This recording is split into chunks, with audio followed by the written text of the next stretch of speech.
Oke, halo sahabat, kita hari ini akan mencoba untuk uh, belajar ya terkait dengan soal-soal hukum khususnya Departemen Perawatan Anak. Ya, untuk bagian pertama kita ada beberapa hal yang kita diskusikan begitu.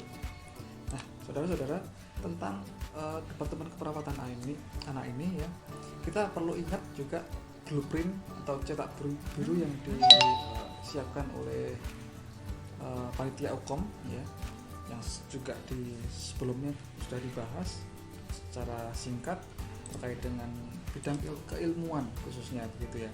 Nah, di bidang keilmuan itu mulai dari KMB, anak dan sebagainya. Untuk keperawatan anak itu jumlah soalnya atau di situ adalah 14 sampai 25 soal gitu ya. 14 sampai 25 soal atau sekitar 8 sampai 14%. Dan ini cukup besar porsinya di uji kompetensi gitu. Nah, kemudian apa saja yang biasa keluar di soal-soal hukum khususnya di Departemen Keperawatan anak ini ya. Salah satunya adalah terkait dengan masalah pernafasan ya, yang hari ini khusus kita bahas tentang pernafasan saja hari ini ya. Yang pertama adalah bronkopneumonia atau pneumonia. Ya, Anda perlu tahu juga apa itu bronkopneumonia. Bronkopneumonia itu adalah suatu inflamasi ya, radang pada bronchiolus respirator di cabang-cabang bronkusnya begitu. Terjadi peradangan sehingga anak bisa batuk-batuk, panas juga karena radang ya, demam, kemudian ya, bisa juga sesak gitu. Kemudian ada lagi pneumonia. Pneumonia apa bedanya? Pneumonia. Kalau pneumonia itu di parenkim parunya. Kalau bronkopneumonia di cabang-cabang bronkusnya gitu. Nah, pada pneumonia ini juga kurang lebih secara sekilas tanda gejalanya juga hampir sama, ada batuk, ada pileknya kadang-kadang begitu, ada demamnya gitu. Kemudian, nah ini dia soal-soal yang biasanya ada ya atau muncul. Ini kita bahas ya. Seorang anak perempuan usia 4 tahun ya, dirawat di ruang anak dengan keluhan batuk 3 hari disertai demam. Hasil pengkajiannya anaknya rewel, tidak nafsu makan, sulit tidur malam hari, sputumnya kental ya, karena batuk-batuk. Kemudian terdengar suara ronki ya, hasil dari auskultasi di kedua lapang paru. Di kedua lapang parunya terdengar ronki. RR-nya 32, nadi 96, suhu 37,8. Apakah masalah perawatan pada kasus tersebut? Baik saudara, kalau kita lihat di sini bahwa keluhannya adalah batuk, demam juga. Batuk, kemudian ada demam, ada rewel, tidak mau nafsu makan. Kalau sekilas memang wah ini bisa ada hipertensinya, bisa gitu. Ada bersihan nafasnya, batuk-batuknya ya. Kemudian ada tidak nafsu makan, resiko nutrisi ya, terkait dengan nutrisi.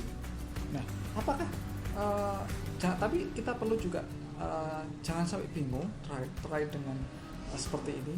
Tapi yang harus kita pastikan di situ adalah data apa yang sangat dominan di situ. Kita lihat lagi ya, batuk, demam ya, kemudian anaknya rewel, nafsu makan, sulit tidur, sputum kental, ronki. Nah, di situ ada data yang sering ditekankan. Apa saja? Batuk, sputum kental, ada ronki di kedua lapang paru. Ini sangat mengarah ke bersihan nafas tidak efektif. Memang masalah-masalahnya ada terkait dengan hipertensi, tapi di situ hipertensinya 37,8. Masalah tapi bukan hal yang utama begitu. Nah, ada lagi tentang kisi-kisi terkait dengan tuberkulosis atau TBC ya. TBC ini juga bisa terjadi dewasa maupun pada anak-anak saudara. Bagaimana TBC itu? Ada TBC yang pada paru, tuberkulosis paru, ada tuberkulosis yang di organ lain, misalkan TB tulang juga ada, tapi kita di sini khusus TB paru ya.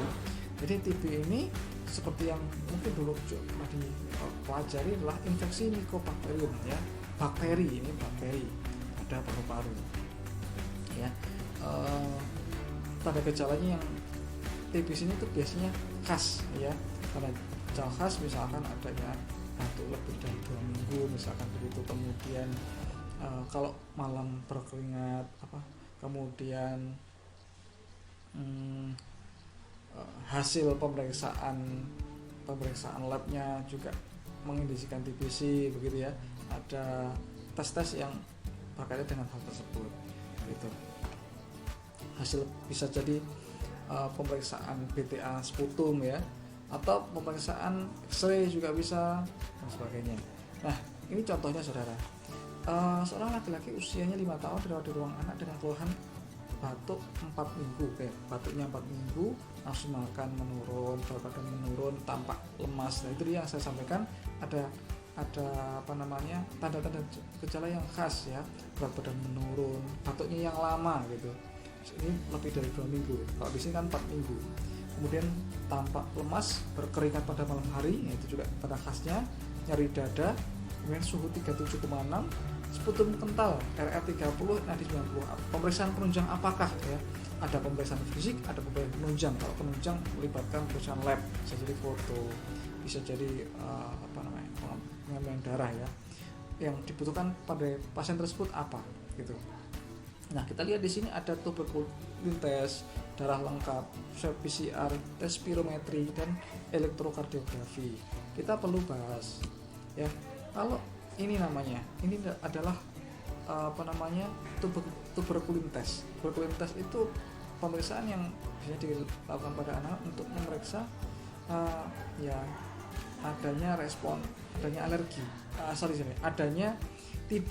Jadi tes TBC ini sebetulnya begitu. Kemudian darah lengkap ya, kita tahu bersama pengambilan darah melalui vena yang biasanya dilakukan untuk melihat sel darah merah, sel darah putih dan sebagainya begitu. Kemudian ada swab PCR yang sekarang sangat trending ya, terkait dengan pemeriksaan COVID ya. Kemudian tes spirometri. Tes spirometri ini seperti ini ya. Pasien menghembuskan nafas melalui alat seperti itu, fungsinya untuk mengetahui fungsi-fungsi paru, kemampuan volume paru ya. Kemudian elektrokardiografi yang kita tahu untuk pemeriksaan jantung. Jadi yang bentuknya di sini tepat adalah pemeriksaan tuberkulin test yang prosesnya seperti skin test begitu. Kemudian lagi saudara, terkait dengan soal asma ya, kasus asma. Asma itu apa? Asma itu adalah terjadi suatu penyempitan pada bronkus ya, bronkus, dan di situ biasanya adanya suatu respon terhadap alergi. Ini menyebabkan suatu penyakit kronis karena bisa berulang gitu ya. Nah, kemudian pada asma ini karena menyebabkan penyempitan adanya respon alergi, misalkan menjadi debu atau zat-zat yang lain ya, kemudian mengiritasi atau menyebabkan stimulasi pada cabang bronkus seperti yang pada gambar ini ya, pada gambar ini tersebut terjadilah penyempitan. Selain itu juga terjadinya produksi sekret yang berlebih sehingga anak juga batuk, sesak juga begitu. Tentunya pola nafas pun terganggu karena adanya gangguan pada saluran nafas tersebut. Nah, ini contohnya kasusnya ya. Seorang anak perempuan usia 8 tahun dibawa ke IGD karena sesak nafas. Hasil pengajian terdapat batuk dengan bunyi wheezing. Kemudian kesulitan bernafas, frekuensi 38 kali per menit. Pasien tampak khawatir dengan anaknya. Apakah tindakan utama pada kasus tersebut? Kalau ini pertanyaan terkait dengan apakah tindakan utama ya saudara ya. Nah, kita lihat di sini saudara. Jadi soal-soal uji kompetensi itu ada yang menanyakan tentang apa masalah utamanya, apa tindakan utamanya, kemudian evaluasinya bagaimana gitu biasanya. Nah, kalau ditanya keperan apa tindakan utamanya, maka kita harus tahu masalah utamanya begitu.